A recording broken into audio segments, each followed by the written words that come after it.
قطع السجين وسبب تعاسته غريب جدا. في سجن من سجون ألمانيا في الستينات كده كانت معاملة المساجين هناك في أسوأ أحوالها، وفي السجن اللي فيه صاحبنا شميدس ده بالذات كانوا الحراس بيتفننوا حرفيا في مضايقة المساجين. بس في حاجة غريبة كده كانت بتحصل المساجين خدوا بالهم منها. صاحبنا شميدس قاعد متدلع على الآخر، أكل ومرعى وقلة صنعة، معلم بمعنى الكلمة يا عم شميدس. المساجين بقى كانوا شاكين، قال لك يا عم ده مخبر ده ولا ظابط ولا جاسوس، عاوزين نعرف ميته يا رجالة. واحد من المساجين راح له وقال له ايه يا زميلي على وضعك يابا، حقك يا عم حقك. رد عليه شميدس وقال له عاوز ايه يا عم، فكك مني، بص انا مش متغدي ومزاجي مش حلو. قال له يا عم بالراحه علينا، ولا بقى عشان انت متدلع هنا واصل ومتواصل، يا عم بلاش تفخمها علينا. شميدس قال له يا عم لا فخمها ولا ما فخمهاش، انا مسجون هنا زيك والله، وداخل على تأبيده. طبعا ملك الشبحانه استغرب ورد عليه وقال له امال ليه يا عم الحراس مطلعين عينينا هنا وانت متدلع واخد وضعك على الاخر. شميدس قال له يا عم فكك مني، انت شكلك عيل اهبل وهتودينا في 60 داهيه. بعدها كل المساجين اتلموا عليه وقالوا له والنبي يا عم شميدس، يا عم شميدس عرفنا بتعمل ايه وهنجيب لك كيكه بالشوكولاته. قال لهم طالما فيها بقى كيكه بالشوكولاته خلاص بقى الدنيا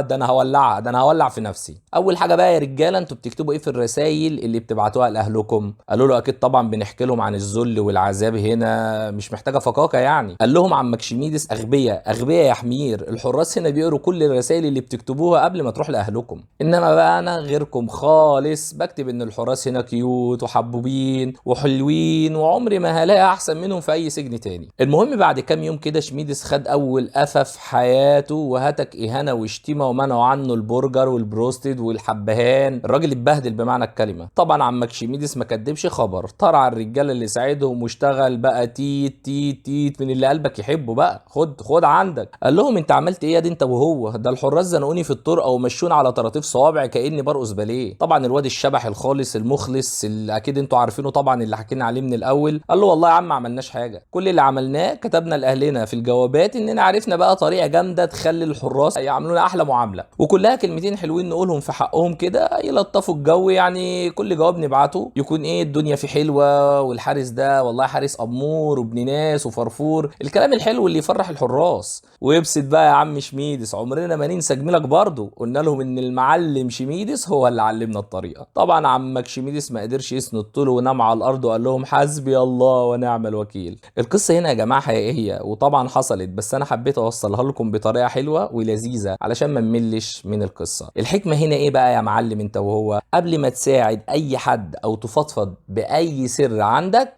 احسبها صح. وهنا نكون وصلنا لاخر الفيديو، ما تنساش اللايك والشير والسبسكرايب وتفعل زر الجرس علشان يوصلك كل جديد. خدوا بالكم من نفسكم، سلام عليكم.